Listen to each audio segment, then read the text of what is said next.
I was encouraged by a lovely man at Wandsworth Prison, Peter Pitt. Football was our common denominator. He was Fulham, I'm Chelsea, but he encouraged me. He said, what are you going to do? You've got a few years, yeah? Why don't you do the Open University? And the penny dropped. I started with DD 100, and from there I've just gone from strength to strength. I remember the first essay I got from the OU.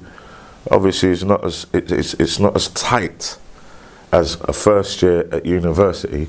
Nevertheless, it gives you a platform. But I got 85%, and that kind of like ignited something cognitively to say, you can do this, you know, you can do it. But in me saying that, I also knew and know people of my background who could do this. Again, if you give someone the platform, you may see changes, and I think you will see changes. That's what education does. If I weren't doing what I was doing, if you haven't got any, this is why I believe as well, people will get into mischief. If you ain't got things that stimulate your mind, you've got to be able to stimulate your own mind, not let somebody else stimulate. I'm lucky I found my niche. You know, don't get me wrong, there's areas of sociology that I have no interest in whatsoever. But there are some areas it's like a dog to a bone, but I think I can say that across the board for everyone. Sociology's given me good grounding.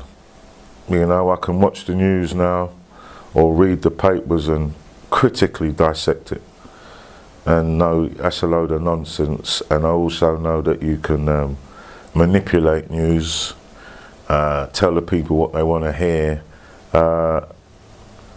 It's opened my eyes, as for some people they say religion has opened their eyes, and for that I'm happy about, because I can be amongst people who I wouldn't normally surround myself with, but I can hold my own in a conversation with them and know what, and they will know.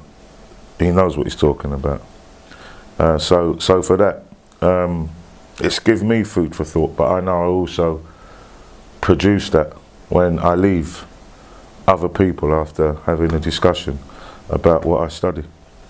And there's a thing called widening participation, which I think any university worth its salt will have a little department that has this thing called widening participation, that goes out into the communities of where their campus is located and try to bring in people from the non-traditional student path, like myself. There's characteristics of mine that will never change, yeah? But there are other things through education that I've now made a transition about, you know. In a nutshell, it makes you less narrow-minded. And if it doesn't, well, you haven't been educated.